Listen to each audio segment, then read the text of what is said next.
La expedición y desaparición de Percy Fawcett en el Amazonas en el año 1925 nunca ha sido clara y el enigma sigue en pie hasta nuestros días. Se han barajado todo tipo de hipótesis alrededor de su desaparición, pero se sabe muy poco de su vida y qué le impuso en forma tan tenaz continuar hasta el último momento en la búsqueda de aquella ciudad perdida, la misteriosa Zeta, que para algunos estudiosos puede ser la entrada a Akakor o a una civilización perdida que no quiere tener contacto con nadie del mundo exterior. Fawcett era una persona iniciada y mística por excelencia. Alguien lo definió como que llevaba el esoterismo en la sangre y en el alma. Su hermano, Edward Douglas, colaboró con Elena Blavatsky en su libro famoso La Doctrina Secreta y fue miembro fundador de la Sociedad Teosófica. Percy Harrison Fawcett fue fundador de la Royal Geographical Society de Londres y entre sus amistades prominentes cuenta el legendario Sir Arthur Conan Doyle. Fawcett estaba convencido de que existía una ciudad perdida en alguna parte del Amazonas, pero cuando su idea comenzó a tomar forma y más fuerza que nunca es cuando llegó a sus oídos la experiencia de un tal Francisco Raposo, que relata que en el año 1743 tuvo acceso a una ciudad perdida y no registrada, cuando se encontraba con sus hombres buscando las minas perdidas de Mirubeca. Fawcett tuvo la oportunidad de leer un documento revelador que se encuentra en la Biblioteca Nacional de Río de Janeiro, bajo la cláusula de sección manuscritos, obras raras. Fawcett, completamente convencido que este tal Francisco Raposo había tenido el privilegio y la suerte de encontrar la ciudad perdida, se obsesionó de tal manera que desde el momento mismo de tener conocimiento de este documento en el interior de su cabeza, creó las raíces para una expedición definitiva que diera la luz al enigma de una ciudad completamente desconocida para el mundo civilizado de entonces. Fawcett además apoyaba sus ideas en unas figuras de cerámica y otros objetos que había recogido en su viaje por el norte de Chile, y sobre todo en una imagen de cerca de 10 pulgadas de alto que le fue entregada por Sir Rider Haggard, imagen que había sido encontrada en Brasil y que poseía una figura con una placa en el pecho con un gran número de caracteres. Más de una vez, Fawcett se expresó al respecto de esta figura. Cito: "Creo firmemente que procede de una ciudad perdida". Fawcett sostenía que aquella figura poseía las características de transmitir corriente eléctrica por las extremidades cada vez que se tocaba. Incluso recurre para su explicación a la ciencia la psicometría muy poco conocida en Occidente, la cual transmitía imágenes y mensajes a distancia. Entre las creencias o las convicciones de Fawcett está la existencia de una raza de gigantes que habría vivido con anterioridad en la Tierra y habrían alcanzado unos conocimientos superiores y creado una gran civilización tecnológica. Al respecto decía lo siguiente: Tiahuanaco fue construida por Sacsayhuamán y gran parte del Cusco por una raza que manipulaba rocas ciclópeas y que las esculpía para ajustar tan perfectamente que es imposible introducir una hoja de un cuchillo entre sus junturas. Contemplando estas ruinas no es difícil creer en la tradición que relata que fueron levantadas por gigantes. Tomando en cuenta lo anterior y teniendo como detonante que llegara al conocimiento de Fawcett la existencia del documento del canónigo, sus creencias y convicciones se transformaron en obsesiones, y es así como decide ir a buscar esa ciudad perdida que él denominaba como la letra Z, y que seguramente le daría muchas respuestas a sus inquietudes. El documento en sí nos habla de un tal Francisco Raposo, quien partió con 18 colonos y que luego de muchas desventuras más allá de una zona pantanosa, se encontró con unas montañas dentadas. Una vez superadas estas montañas, observaron unas llanuras y más allá, más selva virgen. Se envió una avanzada indígena, quienes regresaron diciendo haber encontrado todos los vestigios de una ciudad completamente solitaria. Aquella noche, los expedicionarios de Raposo no durmieron de expectación. Al otro día, la expedición entró en la ciudad.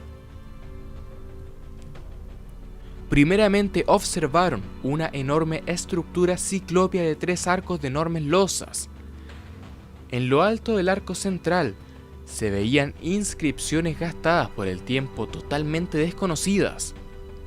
Existía una calle rodeada por edificios de 2 pisos, con bloques de piedra sin juntura ni mezcla, de una perfección increíble. La expedición de Raposo bajaba la calle asustada y a la vez asombrada. Llegaron a una especie de plaza, donde en el centro había una columna colosal de piedra negra, y sobre ella la efigie de un hombre con una mano descansando en la cadera y la otra apuntando al norte. Obeliscos esculpidos en la esquina de los 4 lados de la plaza daban un aire de majestuosidad y de poderío al lugar inexplicable. En uno de esos costados se alzaba un magnífico edificio que era posiblemente un palacio. La figura de un adolescente se hallaba esculpida a la entrada principal con caracteres e inscripciones parecidas a los de la Grecia antigua. Siguiendo la calle se observaban grietas y ruinas hundidas que daban la impresión de ser consecuencia de un gran terremoto de antaño. También se pudo observar una especie de monasterio con 15 aposentos que se comunicaban con un vestíbulo central. Ahí se encontró una moneda de oro. En una de las caras mostraba una efigie de un joven arrodillado y en la otra un arco, una corona y un instrumento desconocido. Según estudios posteriores de lo descrito por Raposo, se deduce que no tenía idea dónde se encontraba, ya que según su relato se desplazó 50 millas más abajo y se encontró con un río no identificado, y pudo divisar 2 hombres blancos en una canoa. Luego de largos meses en la selva apareció Paraguazú. Fawcett leyó toda esta aventura de Francisco Raposo y se documentó de otras personas y estudiosos, llegando a la conclusión que la descripción de Raposo era la famosa ciudad perdida que han buscado tantos exploradores, y aunque también estaba convencido que no existía solo aquella ciudad perdida, sino que había muchas más. Su imaginación se adornó más aún cuando en el año 1907 Fawcett recibió la confesión de un administrador de una dependencia de colectores de caucho de origen francés, que le confesó lo siguiente: mi hermano subió por el Tahuamanú en lancha y un día oyó decir que estaban cerca de los indios blancos. De improviso, él y sus hombres fueron atacados por salvajes completamente blancos, apuestos, de pelo rojo y ojos azules, y que luchaban como demonios. Cuando mi hermano mató a uno de ellos, los demás recobraron el cadáver y huyeron con él.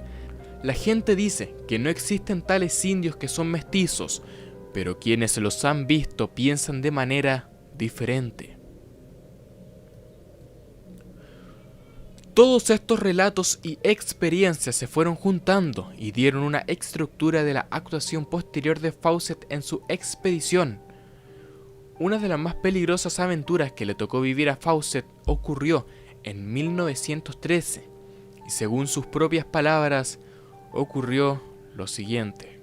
Vuelvo a citar: en cuanto llegó de La Paz, mi amigo Manley, nos despedimos y partimos hacia la frontera brasileña. Atravesamos la región de los indios Yanaiguás, que a veces atacan a los viajeros, pero no nos topamos con ninguno. En las selvas bajas, más allá de San Ignacio, caminamos 6 días seguidos a través de bañados de lodo y agua. Pasamos la estancia de San Diego, luego la selva de San Matías. Después de vagar 11 días por el río Meugens, nos encontramos con el barón Erland Nordenskjöld. quien, en compañía de su valerosa esposa, investigaba las tribus del Guapore. A 12 millas hacia el este habían unas colinas que el varón consideraba imprudente visitar. Es seguro que allí hay tribus salvajes, observó. Todos hablaban de caníbales grandes y velludos. Me reí y afirmé: pronto lo sabremos, pues más allá, cargados de pesados bultos, dejamos el río Maugens, y días después arribamos a unas llanuras pastosas, las primeras colinas de Serra dos Precis. Posteriormente entramos a una selva, y 3 semanas después llegamos a un camino ancho que detonaba mucho tránsito. Salvajes, dije, y nos encaminamos por el camino nuevo. Después de varias plantaciones llegamos a un claro. Habían 2 cabañas en forma de colmena. Mientras observábamos salió un niño de color cobrizo, con una nuez en la mano y una hacha en la otra. Se sentó en cuclillas y comenzó a martillar la cáscara. Se había corrido para mí el velo del tiempo, para revelar un aspecto del lejano pasado, una ojeada a la prehistoria. La nuez se partió, el niño lanzó un gruñido de satisfacción y se echó la semilla en la boca. Fawcett silbó y advirtió gran alboroto en la tribu, e instantes después fue rodeado por los hombres con arcos y flechas.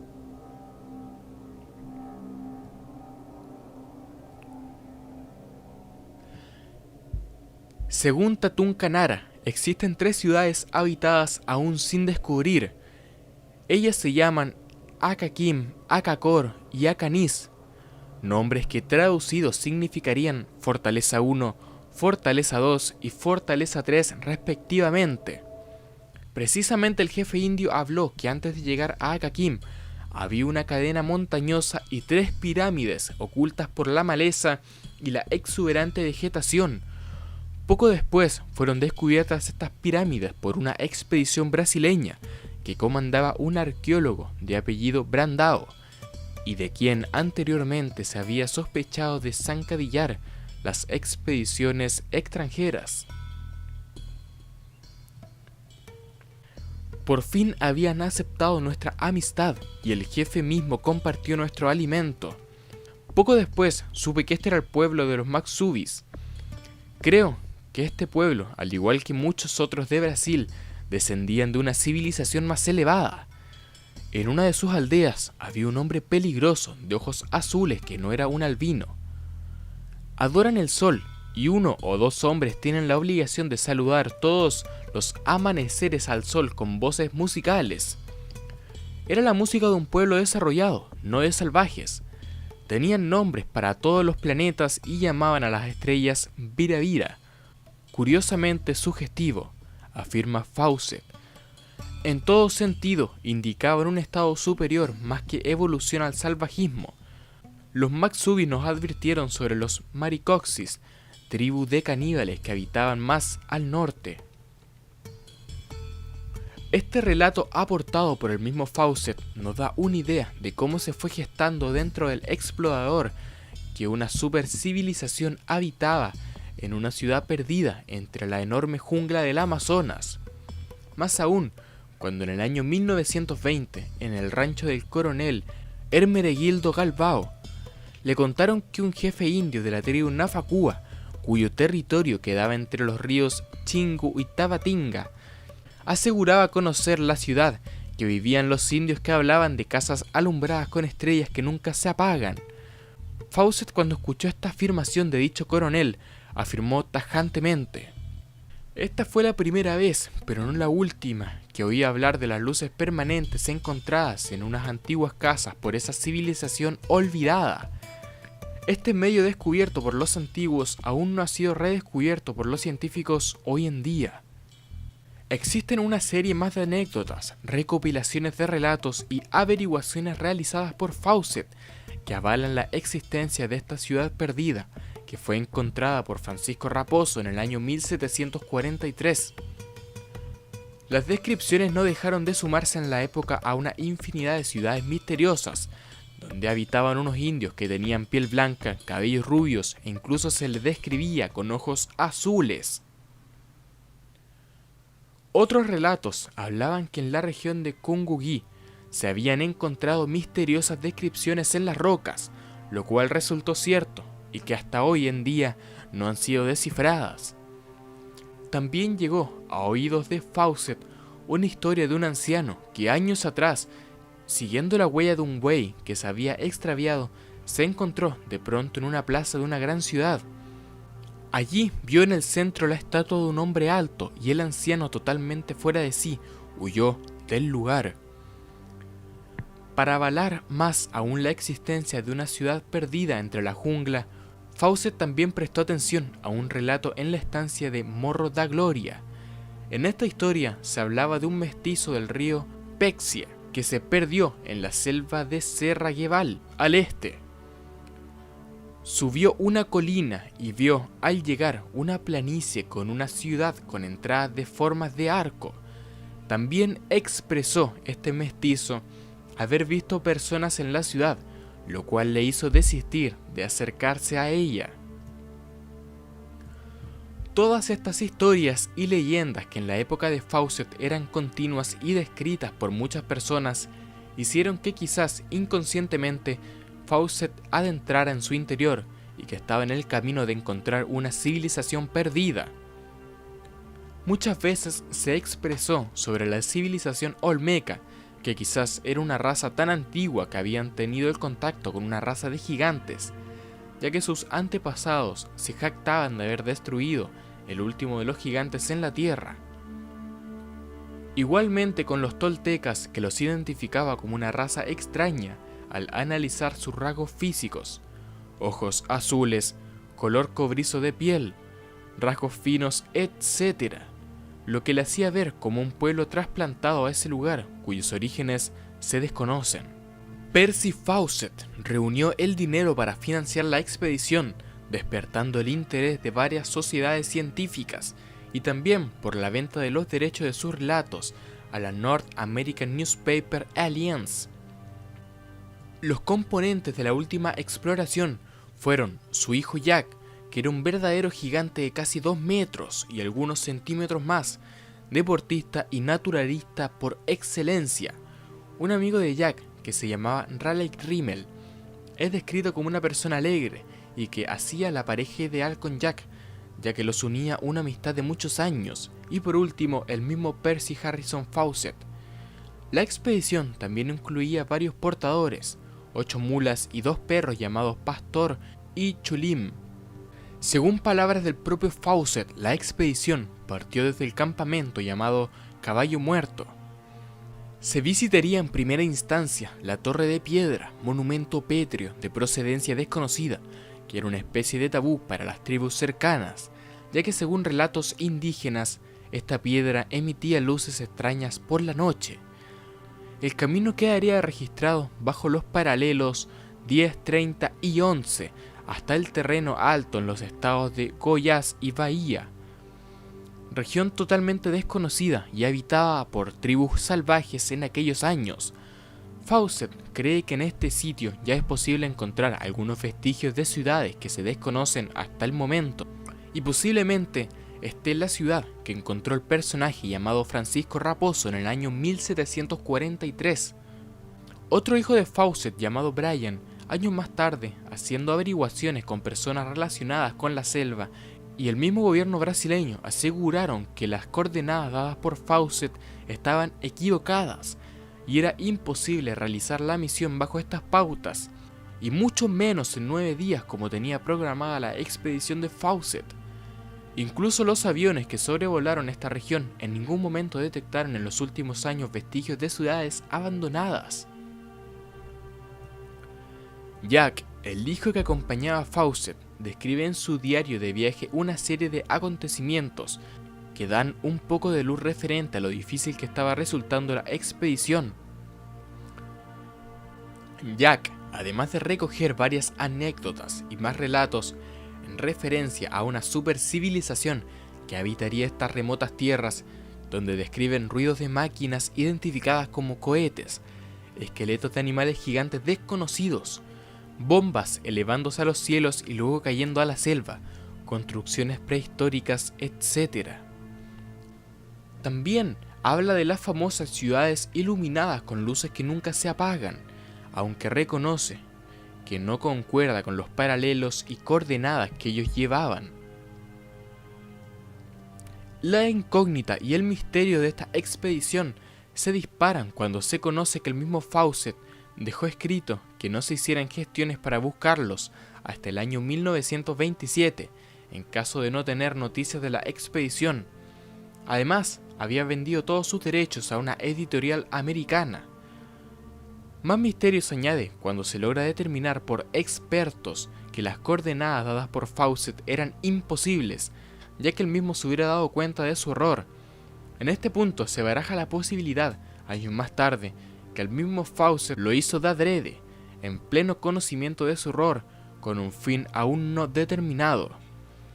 Estas hipótesis se refuerzan más aún cuando a los 2 años de su desaparición, su hijo menor, Brian, y un periodista americano de apellido Diosto logran gestionar una expedición para saber algo más al respecto de esta desaparición.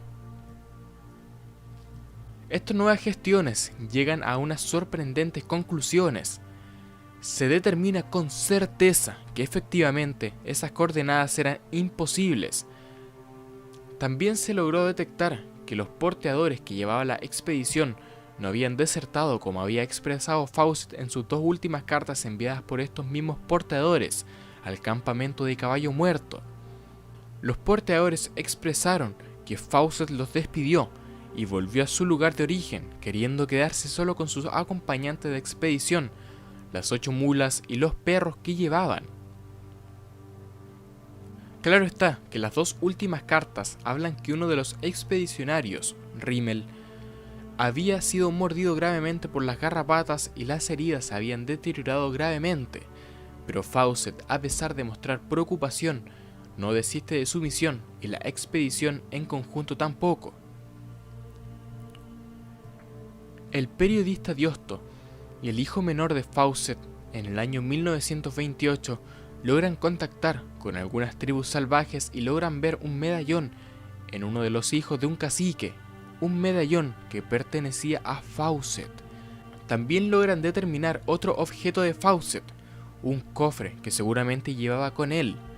La observación de estos detalles nos hace pensar que Fawcett los regaló con el propósito de ganarse la amistad de los jefes de las tribus, o que la expedición corrió la peor suerte al encontrarse con la terrible tribu de los murciélagos, que eran caníbales. A pesar de todas estas conjeturas, queda el misterio de por qué razón Fawcett despidió a sus portadores que eran esenciales para lograr el éxito de la misión, y por qué trató de engañar con coordenadas falsas su verdadera ubicación.